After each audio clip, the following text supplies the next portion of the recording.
Hello guys, ako nga pala si Jane04. At pag-uusapan natin ang Akebi Sailor uniform ni hero at anime adaptation ng Cloverworks. Kung iniisip mo na wholesome lang ang Akebi Sailor uniform, well, tama ka. Pero kung iniisip mo na walang Yuri dito, aba, mali ka dyan. Kasi kung pagbabasehan natin ang manga, this is 100% a Yuri anime disguised as a slice of life show, at yan ang pag-uusapan natin ngayon. So, para sa hindi pa nakakapanood, si Akebi Komichi ay isang sobrang pure at masayahing girl na matagal nang nangangarap magsuot ng sailor uniform sa school.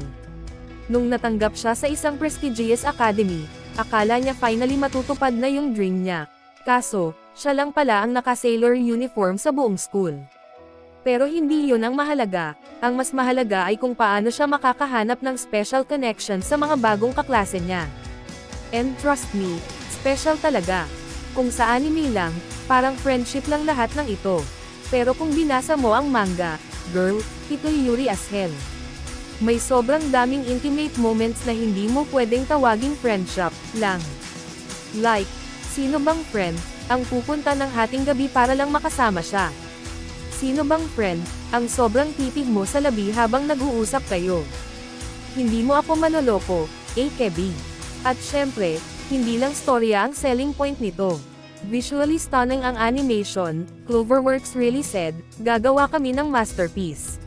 Yung detalye sa galaw ng buhok, liwanag ng araw, at kahit yung animation ng paa, yes, may paa appreciation dito, sobrang next level. PS, o sa mga foot fetish dyan, ito na yon. Pero at its core, Akebi Sailor uniform ay isang Yuri anime disguised as a slice of life. Hindi siya in your face tulad ng ibang Yuri series, pero kung alam mo, alam mo. Kung mahilig ka sa aesthetic, chill vibes, at cute girls doing cute, sometimes very gay, things, ito na yon. So, napanood mo na ba? Naramdaman mo rin ba yung Yuri energy o kailangan pa nating ipakita ang manga receipts? Comment mo sa baba kung may gusto pa kayo na Yuri anime recommendation. Mag-like, share and follow na din kayo para mas madami pa tayong pag-uusapan. Saan mapapanood? Download mo na ang Bilibili app.